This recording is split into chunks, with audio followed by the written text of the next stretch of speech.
हमारे उत्तर प्रदेश के यशस्वी मुख्यमंत्री हम सबके आदरणीय सम्माननीय योगी आदित्यनाथ जी, हमारे प्रदेश के जुझारू अध्यक्ष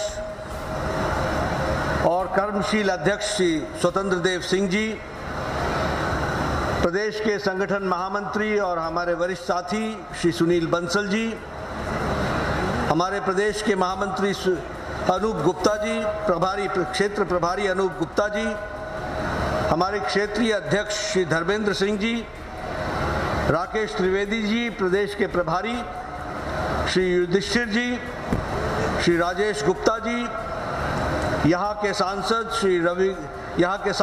श्री रवि किशन जी, हमारे देवरिया के सांसद रमापति राम त्रिपाठी जी, कमलेश पासवान जी, हमारे पंकज चौधरी जी जो भारत सरकार में मंत्री हैं, श्री हरीश द्विवेदी जी, हमारे सांसद शिव प्रताप शुक्ला जी, हमारे वरिष्ठ साथी और पूर्व सांसद नीरज शेखर जी जो हमारे सांसद हैं, डॉक्टर राधा मोहन दास अग्रवाल जी वर्तमान में अभी सांसद बने हैं, उनको मेरी बधाई, श्रीमती संगीता यादव जी सांसद, सूर्य प्रताप शाही जी हमारे उत्तर प्रदेश सरकार में मंत्री, दयाशंकर जी हमारे उत्तर प्रदेश में मंत्री, सम्मानित मंच और यहाँ इतनी बड़ी संख्या में एकत्र आए हमारे सभी वरिष्ठ साथीगण, पार्टी के कार्यकर्ता बंधु और इस गरीब कल्याण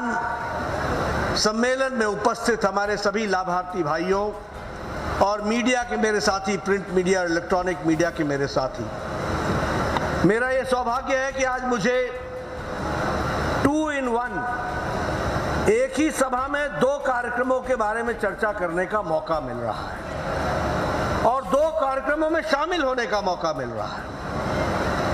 एक तरफ हम भारतीय जनता पार्टी जहां कार्यालयों का उद्घाटन करती है, तो वहीं गरीब कल्याण के लिए जो हमारा सतत प्रयास है, उस प्रयास को आगे बढ़ाने के लिए गरीब कल्याण मेला भी लगाती है और लाभार्थियों को लाभ पहुंचाने का अंतिम पड़ाव को भी पूरा करती है। ऐसे कार्यक्रम में मुझे शामिल होने का मौका मिला है। मित्रों, मैं गोरखपुर आऊं और गोरक्षनाथ जी के नमन न करूं, उनसे आशीर्वाद न लूं, तो मेरी ये यात्रा अधूरी है।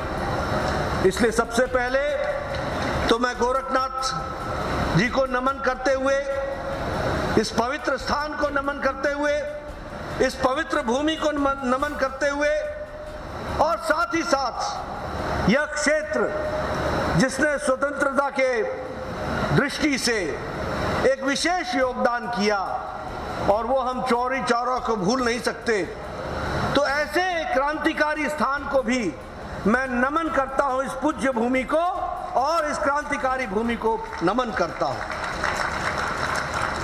जहां तक कार्यालय का सवाल है, ये ठीक है कि कार्यालय का उद्घाटन मैंने यहां कर दिया और इसमें क्षेत्रीय कार्यालय भी, इसमें जिला का कार्यालय भी गोरखपुर का है, लेकिन आज मैं डिजिटल दुनिया के माध्यम से 6 स्थानों पर कार्यालय का उद्घाटन कर पाया हूं और मैं डिजिटल माध्यम से देख रहा हूं केशव प्रसाद मौर्य अयोध्या में बैठे हैं, ब्रजेश पाठक जी रायबरेली में बैठे हैं, मैं अभी देख रहा था हमारे दिनेश शर्मा जी अभी स्क्रीन पर दिखाई दे रहे हैं, साथ में उनके जगदम्बिका पाल जी हैं और उसी तरीके से हमारे AK शर्मा जी मंत्री जी, स्थान पता नहीं चल रहा है लेकिन चेहरा साफ दिख रहा है, तो उनको भी मैं देख रहा हूं।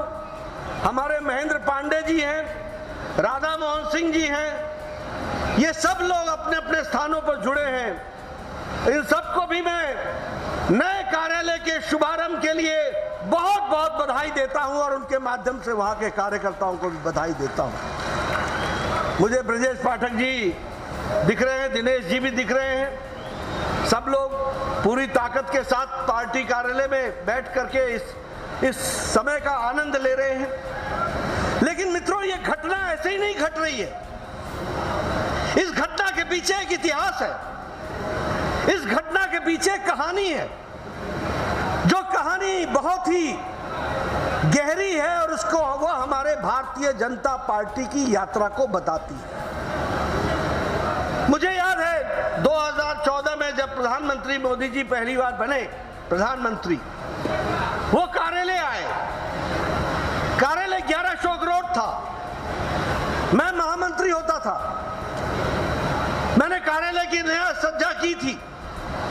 उन्होंने मुझसे पूछा, नड्डा जी आपको याद है ये कार्यालय हमारा कब से है? मैंने कहा जब से भारतीय जनता पार्टी बनी है तब से तो ये है ही है। एक समय में ये पार्टी को नानाजी देशमुख के नाम पर अलॉट हुआ था और तब से लेकर के ये भारतीय जनता पार्टी के नाम पर है। तो उन्होंने उस समय अमित शाह जी और मेरे बीच में बैठते हुए ये कहा कि मेरी ये इच्छा है कि अब कोई भी प्रदेश, देश और कोई भी जिला और संभाग बिना भारतीय जनता पार्टी के कार्यालय के नहीं रहेगा। और इसीलिए फिर अमित शाह जी ने रचना बनाई, वो अध्यक्ष बने और लगभग 512 कार्यालय बनने की योजना बनी। और आज मुझे खुशी होती है बताते हुए कि 230 कार्यालय बनकर तैयार हो गए और 150 कार्यालयों का काम चल रहा है। और उत्तर प्रदेश को मैं विशेष बधाई इसलिए देता हूं कि यहां 72 कार्यालय खुलने थे, यहां पर 69 कार्यालय खुल गए हैं। इसके लिए मैं विशेष करके आपको बधाई देता हूं। ये कार्यालय सिर्फ एक जमीन के टुकड़े पर बनी हुई बिल्डिंग नहीं है, ये कार्यालय जीता जागता पार्टी का संस्कार केंद्र है, ये ऊर्जा देने वाला केंद्र है, ये योजना बनाने वाला केंद्र है। और देखिए, मैं कई बार लोगों को पूछता हूं कि भैया इसको ऑफिस क्यों नहीं बोलते, इसको कार्यालय क्यों बोलते हैं? ऑफिस इसलिए नहीं बोलते हैं क्योंकि ऑफिस 10 बजे खुलता है और 5 बजे बंद हो जाता है। कार्यालय हमारा 24/7/365 हमेशा खुला रहता है और कार्यकर्ताओं के लिए खड़ा रहता है, वो हमारा कार्यालय है। और ये कार्यालय हमको, वहां तस्वीरें लगी होती हैं तो हम पूछते हैं ये कौन है, तो बताते हैं श्यामा प्रसाद मुखर्जी हैं। ये कौन है, तो नानाजी देशमुख है। ये कौन है, तो कुशाभाऊ ठाकरे हैं। ये किसकी तस्वीर है, तो बताते हैं ये हमारे जगन्नाथ राव जोशी हैं। ये तस्वीर किसकी है, तो हम बताते हैं कि हमारे वरिष्ठ नेताओं की तस्वीर है। ये तस्वीरें सिर्फ तस्वीर नहीं है, ये तस्वीरें हमको बताती हैं कि आज की जो तस्वीर है भारतीय जनता पार्टी की, उसके नींव रखने वालों की तस्वीरें हैं। इस बात को हमको बताती है। इसलिए मित्रों, ये जो मॉडर्न युक्त कार्यालय है, सुसज्जित कार्यालय है, इसका हमको उपयोग करना है और इसका भरपूर उपयोग करते हुए पार्टी को आगे बढ़ाना है। मैं भी राजनीतिक पार्टी में काम करते हुए लंबा समय हो गया, 40 साल हो गए। एक समय था हमारे पास कार्यालय नहीं होते थे, उधार के, कोई किसी के रेंटेड मकान में हम कार्यालय खोलते थे। हम उन रेंटेड कार्यालयों में अपने कार्य को विस्तार करने का काम करते थे। कई बार तो कार्यालय का रेंट देने की भी स्थिति नहीं होती थी। मकान मालिक से हाथ जोड़ते थे कि भैया जरा 5 महीने के लिए इंतजाम कर दे, रहने दीजिए, हम कहीं ना कहीं से इंतजाम करेंगे। यहां से हमारे लोगों ने पार्टी का काम शुरू किया और छोटे छोटे कार्यालयों से रहते हुए इस काम को बढ़ाते हुए भारतीय जनता पार्टी दुनिया की सबसे बड़ी पार्टी बनाई और भव्य कार्यालय बना करके लोगों को आगे बढ़ाने का संस्कार केंद्र दिया है। मित्रों, इसमें डिजिटल ई-लाइब्रेरी भी है, इसमें वीडियो कॉन्फ्रेंसिंग की व्यवस्था भी है, इसमें कॉन्फ्रेंस हॉल भी है, इसमें मीडिया सेंटर भी है, इसमें लाइब्रेरी और ई-लाइब्रेरी तो है ही है, साथ ही साथ कॉन्फ्रेंस और वीडियो कॉन्फ्रेंस करने की व्यवस्था भी है। यानी मोस्ट मॉडर्न टेक्निक से बना हुआ ये कार्यालय है। इसको जब मैं समर्पित करता हूँ कार्यकर्ता नेताओं से एक ही निवेदन करता हूं, इसकी लाइब्रेरी का उपयोग करो और अध्ययन करो, क्योंकि तुम्हारे कंधों पर सिर्फ कुर्सी पर बैठना नहीं है, तुम्हारे कंधों पर कल उज्जवल भविष्य भारत को सर्वोच्च स्थान पर ले जाना है। इसकी तैयारी करनी है और इसकी तैयारी करने के लिए अपना अध्ययन जरूरी है। इसलिए पार्टी का उपयोग करते हुए हम अध्ययन करें और चीजों को संभाल करके आगे बढ़े। इन्हीं शब्दों के साथ मैं कार्यालय के लिए हमारे सभी कार्यकर्ताओं को जो 6 स्थान पर मेरे साथ जुड़े हुए हैं उनको पुनः मैं बधाई देता हूं। मैं उनको फिर से साधुवाद देता हूं और उनको ये कार्यालय समर्पित करते हुए ये बताना चाहता हूं कि वहां भी कार्यकर्ताओं को इस बात का बोध कराया जाए। आज मैं गरीब कल्याण मेला और लाभार्थियों से मिलने का मुझे सौभाग्य मिल रहा है इस कार्यक्रम के माध्यम से। मैं एक बात जरूर कहना चाहूंगा कि आदरणीय प्रधानमंत्री जी ने राजनीति की संस्कृति बदल डाली।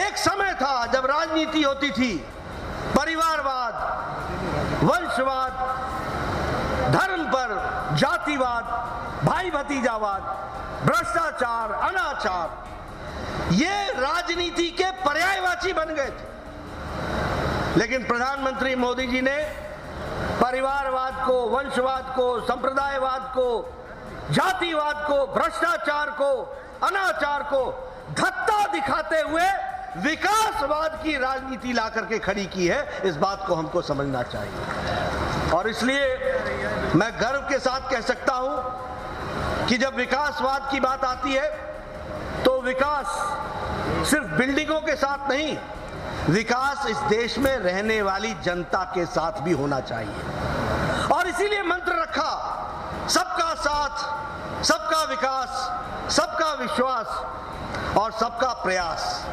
इस मंत्र को लेकर के चले हैं और हमारी सरकार जिम्मेदार सरकार है, रिस्पॉन्सिबल सरकार है, रिस्पॉन्सिव सरकार है, जवाब देने वाली सरकार है, जवाबदेही वाली सरकार है। समस्या आती है तो उससे लड़ने वाली सरकार है, हाथ पर हाथ धर करके बैठने वाली सरकारें नहीं है। हम मेहनत करते हैं मोदी जी के नेतृत्व में। अगर देश को आगे बढ़ाते हैं तो योगी जी के नेतृत्व में उत्तर प्रदेश को भी आगे बढ़ाने का काम हम लोगों ने किया है। और इसीलिए जब मैं कहता हूं कि हम प्रोएक्टिव हैं, हम प्रो रिस्पॉन्सिव हैं, तो कहने के लिए नहीं कह रहा हूं, मैं आपको बताना चाहता हूं। और यहां क्योंकि बीआरडी मेडिकल कॉलेज से मेरा संबंध रहा है और जापानीज इंसेफ्लाइटिस का विशेष करके जो प्रकोप गोरखपुर में था वो आप लोगों ने देखा है, लेकिन देश कैसे चलता था ये आपको बताना चाहता हूं। इस देश में चिकन पॉक्स की दवा को आने में 27 साल लग गए। ये थी सरकारें, 27 साल लग गए चिकन पॉक्स की दवा आने में। बीसीजी वैक्सीन आने में 27 साल लग गए। ओरल पोलियो का जो ओरल ड्रॉप्स है उसको भारत में आने में 30 साल लग गए, 30 साल, 30 इयर्स। टेटनस की दवा को आने में भारत में 38 साल लग गए और मीजल्स को भारत में की दवा आने में भारत में 22 साल लग गए। और आपकी जापानी बुखार, जापानीज इंसेफ्लाइटिस, जिसकी दवा 1906 में जापान में बन गई थी, उसको भारत में योगी जी के माध्यम से पहुंचने का मौका मिला, वो भी 2006 में मिला। इस बात को समझिए, 100 साल लगे, 100 इयर्स जापानीज इंसेफ्लाइटिस का इंजेक्शन पहुंचने में। ये सरकारें थी, ये थी सरकारें। और इधर देखिए रिस्पॉन्सिव गवर्नमेंट कैसी होती है। प्रधानमंत्री मोदी जी ने इस देश में कोरोना 2020 के जनवरी 20 को आया पहला केस। अप्रैल महीने में मोदी जी ने टास्क फोर्स बैठाया। 2020 के अक्टूबर में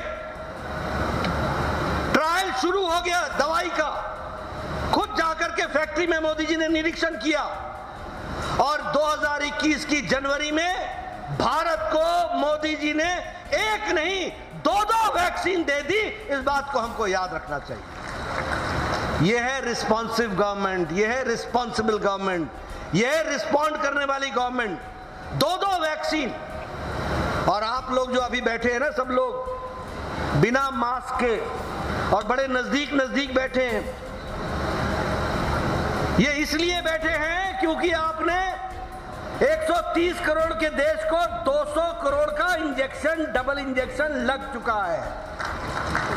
दुनिया का सबसे तेज गति से लगने वाला इंजेक्शन का कार्यक्रम है और सबसे बड़ा इंजेक्शन का कार्यक्रम है। It is the world's largest and the fastest inoculation programme, vaccination programme, जो भारत ने सफल करके दिया है। 200 करोड़ पार कर गए हम, 200 करोड़। यह है रिस्पॉन्सिबल गवर्नमेंट। लेकिन इसी समय मैं एक इररिस्पॉन्सिबल नेता को याद दिलाना चाहूंगा कि जब ट्रायल होकर के इंजेक्शन लगने की बारी शुरू हुई थी तो यही अखिलेश था जिसने कहा था ये मोदी टीका है, ये मोदी टीका है, ये बीजेपी का टीका है, और चुपके चुपके खुद लगा लिया और आपको लगाने से रोकता रहा। ये है इनकी सरकारों का हाल और ये है इनकी करतूत। लेकिन प्रधानमंत्री मोदी जी ने यही नहीं रुके हैं। आपको जानकर के खुशी होगी कि ये वैक्सीन, 2 वैक्सीन भारत ने वैक्सीन मैत्री में 100 देशों को पहुंचाई है, 18.5 करोड़ डोज पहुंचा दिया है। ये भी समझना चाहिए। और उसमें और खुशी की बात ये होगी कि मोदी जी ने 48 देशों को 2.5 करोड़ वैक्सीन मुफ्त पहुंचाई है वैक्सीन मैत्री के तहत। यानी भारत अब मांगने वाला भारत नहीं रह गया, भारत अब लेने वाला भारत नहीं रह गया, भारत अब देने वाला भारत बन गया। इस बात को हमको समझना होगा। यह है अंतर जिसको हमको ध्यान में रखना चाहिए। अभी देखिए, यूक्रेन में झगड़ा हुआ, लड़ाई हो रही है, हमारे 23,000 बच्चे फंसे हुए थे। आप बताइए, कोई देश का कोई नेता अपने बच्चों को लाया है? अमेरिका लाया क्या? इंग्लैंड ने लाया क्या? आप बताइए, यूरोप के लोगों ने लाया क्या?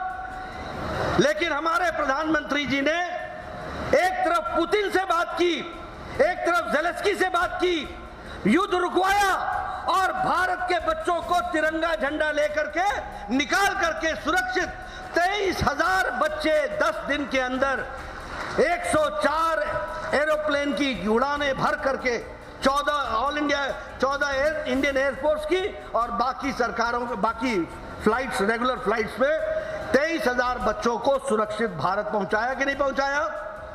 पहुंचाया कि नहीं पहुंचाया? यह है रिस्पॉन्सिबल गवर्नमेंट, यह है रिस्पॉन्सिव गवर्नमेंट। और तो और छोड़िए, दूसरे देश के बच्चे भी भारत का तिरंगा लेकर के वो भी यूक्रेन से निकलने में सफल हुए। ये भी हमको समझना होगा। तो मित्रों, मैं आपके साथ ऐसी बहुत सी बातें बता सकता हूं। कोरोना आया, बताइए आपको 20 लाख करोड़ रुपए का पैकेज प्रधानमंत्री मोदी जी ने 2020 के मई में दिया था कि नहीं दिया था? दिया था कि नहीं दिया था? प्रधानमंत्री गरीब कल्याण अन्न योजना चलाई थी कि नहीं चलाई थी? 80 करोड़ की जनता को 5 किलो गेहूं और 5 किलो चावल और 1 किलो दाल दिया कि नहीं दिया? और योगी जी ने उसको कंटिन्यू किया कि नहीं किया? ये है गरीब कल्याण का अर्थ, ये है रिस्पॉन्सिबल गवर्नमेंट, ये है रिस्पॉन्सिव गवर्नमेंट जो हमको समझना चाहिए। मित्रों, आपको जानकर के खुशी होगी कि आज भारत 22% गरीबी से घट करके 10% गरीबी पर आ गया है। यानी 12% गरीबी घट गई है और 1% से 0.8 पर एक्सट्रीम गरीबी हट गई है। और ये कैसे संभव हुआ है? ये इसलिए संभव हुआ है क्योंकि गरीब कल्याण के जो कार्यक्रम चलाए गए, उन गरीब कल्याण के कार्यक्रमों के कारण उसको पूरा करने का काम करने में हमें लाभ मिला है। ये हमको ध्यान में रखना चाहिए। अगर मैं बात करूं हमारे स्वच्छता अभियान की, अब हमारे लोग 11 करोड़ लोगों को स्वच्छता अभियान में इज्जत घर मिला। यहां भी लगभग 2 करोड़ 61 लाख लोगों को उत्तर प्रदेश में शौचालय प्रावधान किया गया। अब मित्रों, मैं एक बात आपको बताना चाहता हूं, ये शौचालय ही शौचालय नहीं था। ये सिर्फ शौचालय नहीं है। आप समझिए कि 11 करोड़ बहनें, जिसमें से उत्तर प्रदेश में 2 करोड़ 61 लाख बहनें अपने दैनंदिन जीवन के दैनिक कार्यक्रम के लिए खुले में खेतों में जाया करती थी। यानी 70 साल बाद भी 11 करोड़ बहनों की इज्जत और उनकी आबरू की चिंता नहीं की गई। लेकिन मोदी जी ने और योगी जी ने 4 साल के अंदर उनको इज्जत भी दिया, इज्जत घर भी दिया और इज्जत घर के साथ जीने का हक दिया। ये छोटी घटना नहीं है। 11 करोड़ बहनों की 11 करोड़ बच्चे भी तो होंगे, वो भी तो खेतों में जाते थे। यानी 22 करोड़ की आबादी बाहर हो शौच जाया करती थी। तो आप सोचिए कि क्या क्या देश था। इसलिए ये शौचालय सिर्फ इज्जत घर नहीं है, ये महिलाओं का सशक्तिकरण का उपकरण है। इसको समझना चाहिए, ये महिलाओं का सशक्तिकरण का उपकरण। और इसलिए गरीब कल्याण सिर्फ हमने चाबी नहीं दी, सिर्फ हमने अन्न नहीं दिया, हमने उनको इज्जत दी और इज्जत के साथ जीने का अधिकार दिया है। इस बात को हमको याद रखना चाहिए। कई बार हम बात करते हैं उज्ज्वला योजना, 9.5 करोड़ लोगों को दे दिया, 9.5 करोड़ लोगों को चूल्हा दे दिया, गैस दे दिया। मित्रों, सिर्फ गैस और चूल्हा नहीं है। मैं स्वास्थ्य मंत्री रहा हूं। एक लकड़ी के चूल्हे पर भोजन बना करके देखे, दिन भर में महिलाएं उस लकड़ी जला करके जो चूल्हा में भोजन बनाती हैं, 200 सिगरेट का धुआं अपने फेफड़ों में एक दिन में ले लेती। एक दिन में क्या हाल होता होगा उनका। मैंने पूछा, मैं गया था आंध्र प्रदेश, वहां मेरे को मिले, मैंने एक बच्ची को खड़ा किया, मैंने उससे पूछा, इसे तेलुगु में पूछो कि तुम्हारे फेफड़ों पर असर पड़ता था। तो उसने मुझे जवाब दिया, फेफड़ों पर भी असर नहीं, आंखों पर भी असर पड़ता था, धुआं धुआं, खाली आंसू ही निकलते थे। और ऐसी संख्या कितनी है? 9.5 करोड़। और आपके यहां ये संख्या ये भी 1 करोड़ 70 लाख, यानी 1 करोड़ 70 लाख बहनें फूक फूक कर और वो चूल्हा जलाती थी। और आजकल क्या हो गया है? लाइटर पकड़ा, टक से मारा, जलाया और चाय 5 मिनट में पतिदेव को चाय पिलाई और फिर बोला काम पर जाओ, जाओ जल्दी जाओ। ये है महिला सशक्तिकरण जो हमको समझना होगा, ये हमको ध्यान में रखना पड़ेगा। Reforms, 1 nation 1 GST 1 tax. आप ट्रक के ट्रक बिल्टी लेके खड़ा हुआ करते थे, पेट्रोल जलाते थे, समय बर्बाद करते थे। आज 1 नेशन 1 टैक्स।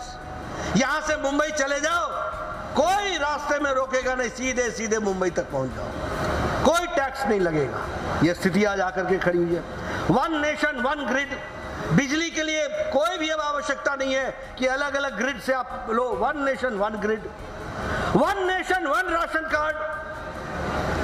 अब गोरखपुर का व्यक्ति अगर मुंबई जाता है और गोरखपुर के बासवा जगह का रहने वाला है, तो उसका राशन कार्ड यहां का होगा और वो मुंबई में पार्ले में वहां जाकर के अपना राशन ले सकेगा और खा सकेगा। यह व्यवस्था आज 1 नेशन 1 राशन कार्ड ने की है। यहां का कोई टैक्सी ड्राइवर मुंबई में जाएगा, राशन कार्ड यहां का होगा और इलाज और राशन उसको वहां मिल जाएगा।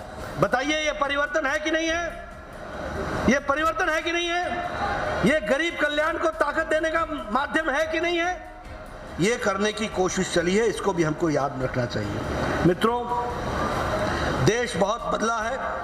हम इसके आंकड़े बताने लगे तो ब्रॉडबैंड की दृष्टि से अगर देखा जाए डिजिटल इंडिया में, तो एक समय में 100 पंचायतें थी जो ब्रॉडबैंड से जुड़ी थी। आज 2 करोड़ 50 लाख 2,50,000 लोग जुड़ चुके हैं। इस बात को भी हमको याद रखना चाहिए। हम यहाँ गोरखपुर में आए हैं, आप बताइए, यहाँ वो फर्टिलाइजर का फैक्ट्री थी ना, फर्टिलाइजर की फैक्ट्री। 5 प्रधानमंत्री चले गए वायदा करके। मैं ठीक बोल रहा हूँ योगी जी, ठीक बोल रहा हूँ? 5 फैक्ट्री नहीं चली। और मुझे याद है 2016 में शायद प्रधानमंत्री आए थे और उन्होंने एक साथ उस फैक्ट्री का भी शिलान्यास किया था पुनर्द्वार के लिए, और all India institute of medical sciences का भी किया था। और all India institute of medical sciences का काम उस समय शुरू हुआ था। आज मुझे खुशी होती है जिस प्रकार से प्रधानमंत्री मोदी जी ने आशीर्वाद रखा उत्तर प्रदेश पर, और योगी जी ने जिस तेजी से काम किया, हमें जमीन दिलाई, और मुझ जैसे माली को अगर पौधा खिलता हुआ दिखता है तो कितनी खुशी होती होगी जब मैं all India institute of medical sciences की बिल्डिंग देखता हूं। मित्रों, ये छोटी घटना नहीं है। 60 साल में एक all India institute of medical sciences Jawaharlal Nehru देके गए, 7 ऑल इंडिया मेडिकल साइंसेज देके गए अटल बिहारी वाजपेयी, और मोदी जी ने 15 all India institute of medical sciences दिया है, और गोरखपुर भी उसी में एक medical all India institute of medical sciences है। 2014 में जब हम आए तो यहां पर 15 मेडिकल कॉलेज थे देश में। आज यहां पर 73 मेडिकल कॉलेजेस की शिलान्यास और काम चल रहा है। 73 आपकी बस्ती, यहां पर सिद्धार्थनगर, श्रावस्ती, कोई छूटा नहीं है, कोई छूटा नहीं है। और बीआरडी मेडिकल कॉलेज के लिए विशेष सुपर स्पेशलिटी ब्लॉक खोलने का काम किया, तो वो भी हमारी सरकार ने योगी जी के मुख्यमंत्री बनने के बाद किया। ये भी हमको ध्यान में रखना चाहिए। मित्रों, मैं आपके सामने ये कहानियां, लंबी कहानियां विकास की बता सकता हूं, लेकिन मैं इतना ही कहना चाहता हूं कि ये जो 12% गरीबी घटी है भारत की, ये ऐसे ही नहीं घटी है। 80 करोड़ जनता को 5 किलो गेहूं चावल पहुंचा करके उनको मजबूत किया गया है। ये ऐसे ही नहीं आई है, ये इस कारण से आई है कि लाभार्थियों की श्रृंखला बढ़ाई गई है और लाभार्थियों का तरीका भी बढ़ाया गया है। ये गरीबी इसलिए गई है क्योंकि इकोनॉमी आज 8.7% के ग्रोथ रेट से तीव्र गति से आगे बढ़ रहा है। आप देखिए, ये भी आज हमारे देश का कोरोना से लड़ने के बाद मोदी जी के नेतृत्व में 8.7% से ग्रोथ रेट से हम बढ़ रहे हैं। अमेरिका 4.4% पर खड़ा है। ये अंतर देखिए, आप देखिए हमारे विकास की दृष्टि से हम किस तरीके से आगे बढ़ने का प्रयास कर रहे हैं।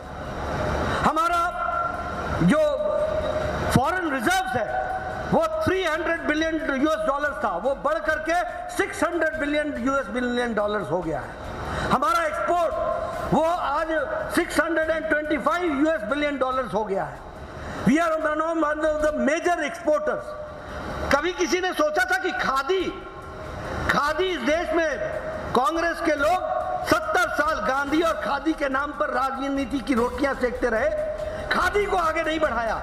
मोदी जी ने, योगी जी ने वोकल फॉर लोकल इस बात को कह करके खादी इस साल मार्च में 1,15,00,000 करोड़ रुपए का टर्नओवर करके ये खादी ने one of the fastest moving consumer good बन गया है खादी। ये भी हमको समझना चाहिए। ये है अंतर। अब देखो मित्रों, ये राजनीति की संस्कृति कैसे बदलती है। मैंने इतनी देर भाषण दिया, मैंने कहीं जाति की बात की, मैंने किसी पद प्रधान की बात की, मैंने कोई बिखराव की बात की, मैंने किसी को तोड़ने की बात की। और कांग्रेसी आता है तो क्या करता है, और समाजवादी आता है तो क्या करता है, इसको उससे लड़ाओ, उसको उससे लड़ाओ, इसको इससे लड़ाओ और अपना वोट साधो और चलते रहो। हम बात करते हैं तो गरीबों की करते हैं, हम बात करते हैं तो गांव, गरीब, वंचित, पीड़ित, शोषित, दलित, महिला, युवा, हमारा आदिवासी भाई, इसको मुख्य धारा में शामिल करते हुए भारत को बढ़ाने की बात करते हैं। इसलिए मित्रों, भारत को आगे बढ़ाने का रास्ता एक ही है, सबका साथ, सबका विकास, सबका विश्वास, सबका प्रयास और विकासवाद ही हमारा रास्ता है। और ये कार्यालय इस विकासवाद को आगे बढ़ाने के लिए और सामने बैठे हमारे कार्यकर्ता और हमारे समर्थक एक उपकरण बन करके इसको पूरा करेंगे। इसी विश्वास के साथ आपने मेरी बात इतनी गर्मी में सुनी, आपका बहुत बहुत धन्यवाद। जय भारत, जय उत्तर प्रदेश।